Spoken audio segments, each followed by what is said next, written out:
We are going to begin here with what appears to be the largest abuse scandal to shake the American Catholic Church yet. And the men of God who were responsible for them not only did nothing, they hid it all for decades. The landmark report, compiled by a secret grand jury report, claimed children were abused for decades by men described as predator priests. Documents from the diocese's own secret archives form the backbone of the investigation, corroborating accounts of alleged sexual abuse and systemic church cover-up, mirroring a worldwide pattern where abusers are moved from parish to parish. And the report says church leaders protected the priests in a cover-up that went all the way to the Vatican. A systematic cover-up that included high-ranking church officials and allegedly went all the way to the Vatican. This is the priest you say abused you? Yes. John Doherty was molested by his family priest for 2 years, beginning at age 10. Is this report enough vindication, or are you fighting to change laws? This report is just the beginning battle of the overall war. And just last month, Cardinal Theodore McCarrick resigned. The former D.C. Archbishop was accused of sexually abusing minors and adults for decades. We should emphasize that while the list of priests is long, we don't think we got them all. We feel certain that many victims never came forward and that the diocese did not create written records every single time they heard something about abuse. The alleged abuses date back to 1947 and were uncovered following a 2-year investigation. I'll believe the bishops if they give us the opportunity to find the justice that we need.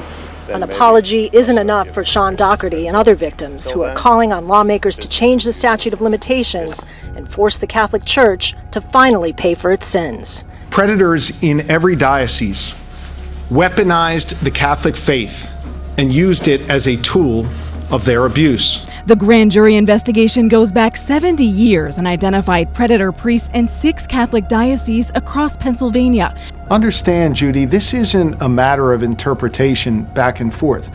We not only relied on people testifying before our grand jury over a 2-year investigation, we relied on the church's own records, the church's own documents in what they called a secret archive.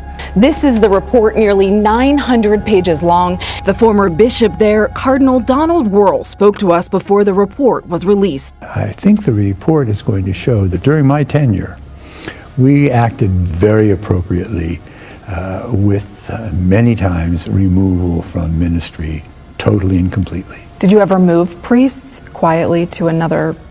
That wasn't our process. Because I did speak with a victim who said his priest that he alleges abused him was moved. I can't speak to any particular case. But according to the grand jury, in 1991, Wuerl reassigned an accused priest, Ernest Payon, to the Reno diocese. In 1995, he returned George Zerwas, who the report says was a member of a pedophile ring, to ministry.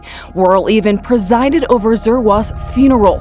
He also approved monthly sustenance payments of up to $1,000 to Richard Zula, also a member of the pedophile ring after Zula's release from prison. It's frankly shocking that the priests and the bishops and the monsignors and the cardinals knew about all this and weren't shocked and sought to cover it up. In some cases, the perpetrators were even promoted. When you say the cover-up reached all the way to the Vatican, explain what you mean. There were documents in the church's own secret archives where bishops notified the Vatican of the predator priests, notified them of their plans to pass them from place to place. And we have no proof that the Vatican did anything about it other than keep it quiet as well. More than 1,000 child victims over decades. There's no other way to sum it up other than saying that this is the most comprehensive report done into clergy sex abuse in the history of this country. So we're saving the galaxy again? Who else is going to do it? This morning, Hollywood heavy hitters showing their support for now fired Guardians of the Galaxy director James Gunn.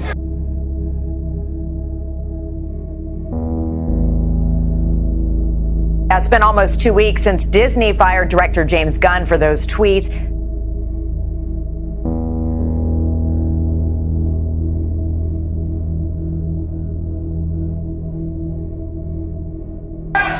Actors Chris Pratt, Zoe Saldana, Bradley Cooper, and Vin Diesel joining fellow cast members asking Disney to reinstate Gunn. The star signing a statement reading in part, "We cannot let this moment pass without expressing our love, support, and gratitude for James." Gunn was fired earlier this month when old tweets where he joked about child rape, AIDS, and the Holocaust resurfaced online. Disney calling them indefensible and inconsistent with our studio's values. This isn't the first time Gunn has had to answer for his controversial comments online. In 2012, Gunn expressed regret, promising to change, but now he's apologizing once again. Roseanne calling out the situation on Twitter. "I'm disgusted to read all the support for James Gunn's pedophile jokes as the same people supported blacklisting me for a joke they didn't even understand." Hope you're ready. Guardians of the Galaxy has delivered big for Disney. The third installment was reportedly preparing to shoot this fall with Gunn working on the script. The future of Gunn and the Galaxy now uncertain. I want to warn you about this next story because a Northern Virginia candidate running for Congress has some shocking, dangerous, and downright disturbing views about children and women. Nathan Larson is an accountant who lives in Fauquier County. This is hard to read and certainly hard to hear. He admittedly thinks it's okay for adults to have sex with children. He even wants to make it legal. Northern Virginia Bureau Chief Peggy Fox is in Catlett, Virginia tonight, and she spoke to him. Normally, we don't give people with abhorrent beliefs a platform in which to share those ideas. But this man is running for Congress, and as much as I personally hate to put this man on TV, we believe it's important for people to know why he's running for Congress. Nathan Larson told me he wants to, quote, restore liberty and make incest legal. What about sexual relations with your own children? Like, I would favor legalizing incest. Why is that? Just because personal freedom. What about the children's rights? Wouldn't that be rape to have sex with a child?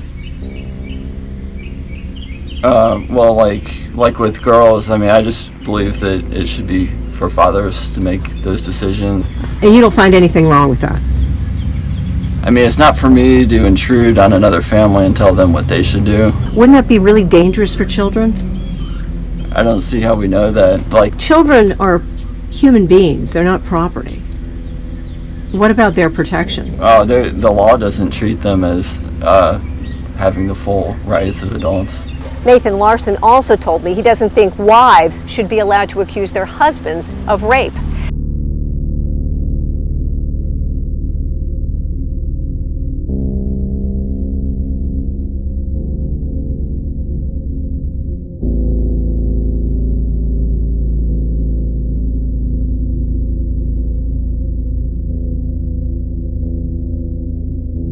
Have to, because we are living in very interesting times where they're pushing all kinds of crazy stuff. We're going to talk about pedophilia right now. Yeah. So recently there was a video that came out. It was actually in the news, but it was a TED Talk, and it was a girl talking about pedophilia, addressing pedophilia. Yeah. Because this whole sexual trends with sexual identity and transgender revolution and the LGBTEQ or whatever, Z, right, whatever it is now, they keep adding things. Now they are trying to bring pedophilia into the LGBT community. Yeah. And the TED Talk, basically this girl was saying, there's pedophilia and then there's sexual offenders. So you could be a pedophile, which is like, okay, you're okay. If you're a pedophile, it's okay. You're born this way. You're born this way. That means you like to have sex with children. It's okay. You're a pedophile. That's what this girl is trying to convey. That's what the girl's saying. You're a pedophile. Well, maybe you're born this way, and that's okay as long as you don't ever act out on it. So if you're a pedophile, you're okay. That's what she's trying to say. So it's only bad is if you act out on it. So being a pedophile, liking to have sex with little kids, is okay in your mind and everything, but you just can't act out on it. So they want to include you into the they want to include it into the LGBT community. Yeah, it's crazy. Is that crazy? No. Like they're giving a green light. This is disgusting. This is like this is like the worst thing. This is like horrible to even be thinking about this. Yeah. You know what I mean? So then I get a link from you this morning about the comedian. Yeah. Remember his whole agenda? Horrible. So what was it? Let's kind of basically this. do the basic This version. guy was he was basically breaking down that, like, if you're a murderer, people have more. I'm going to paraphrase it. They have more grace on murderers than they do people that are pedophiles. Like, if you've murdered somebody, you can actually be okay. And he's going through a tough time in his life. Maybe he didn't have enough sleep. And he's kind of like joking. He's a comedy, and this is something that should not be being joked around. There's so many people who have been impacted by this. But then he starts to give it as, okay, murders can be almost forgiven and people have grace on that. But if you are a pedophile, oh man, you're like wiped out. And so what his thing was like, he was hoping that they could take down the level of scrutiny against people that have the pedophile thing. That's what he was alluding to. And that is gnarly. The other stuff he said, I won't even repeat what he said. But that's basically the premise, and it's the same premise that you're talking about with that girl. And it's interesting that video that we both saw, this video we both saw, all circulated this last week. And it's just surfacing. And we were talking about this earlier in the show. This is why you got to be careful. People want to normalize things. The way that girl is speaking, she talks very, very eloquent. She is saying that people are born this way, and we need to have compassion on them. They're not able to fulfill these desires. Imagine if you have desires for a wife, or you have desires for a husband. If you're a woman and you have those desires and you want to fulfill that, what if you weren't able to fulfill those desires? Like, okay, now they have these desires. Oh, and this is just how they were born. This is how they were created. They didn't choose this. Born this way. Yeah. Isn't it interesting? Look at our world today. Also, for the last few months, we have been seeing it in Hollywood. We've been seeing it in many different platforms. Actors, producers, people that are famous are being dimed out that they were molested by this particular person. And this pedophile ring. There's famous actors. Corey Feldman has been on a big thing talking about the reality of pedophiles that are out there. His good friend Corey Haim, who was a very famous actor growing up in the 80s, who got really heavily addicted into drug addiction, heroin addiction, and overdose, died at a young age. He kind of alluded to that the things that happened to him as a kid, he tried to drown out all of that stuff by his drug addiction.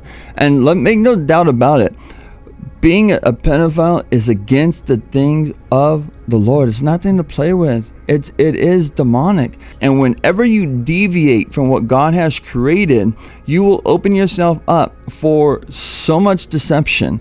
We've heard people talk about it, Ryan. I've heard people years ago say, it's just a matter of time when you start opening up the boundaries of sexual orientation from this gender, now to this. It's going to just be anything goes. And there's not going to be any morality on any platform. Jesus says this, if you want to mess with his children. He says, but if you cause one of my little children's who trust me to fall into sin, it would be better for you to have a large millstone tied around your neck and be drowned in the deepest part of the ocean.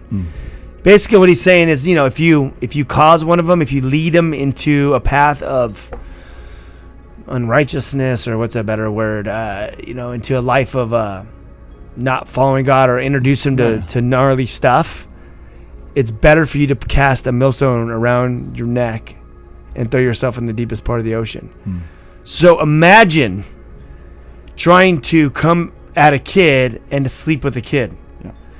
Do not play with the children. God will not tolerate. You may get away with it now, but God will not tolerate it. I mean, it's just crazy that we're even talking about this right now. No, and because we're really having a conversation that this is actually trending. Yeah, and there is an appetite for it out there. There's a crazy world out there that will eat this stuff up, that are, if you're into this stuff, and we cannot justify it.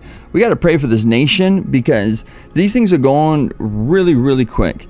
And I know my heart has been churning over the last couple months, and more so in these last couple weeks, because it seems like we're just being so much inundated with this stuff.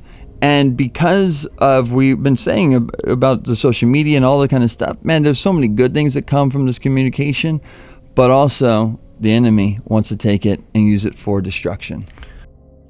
You know, what is that one quote? Evil prevails because good people do nothing. Dude, I've heard that a lot as well too. I love that. It's true. We have to do something. We need to educate our friends and family, our kids. We need to be there, available.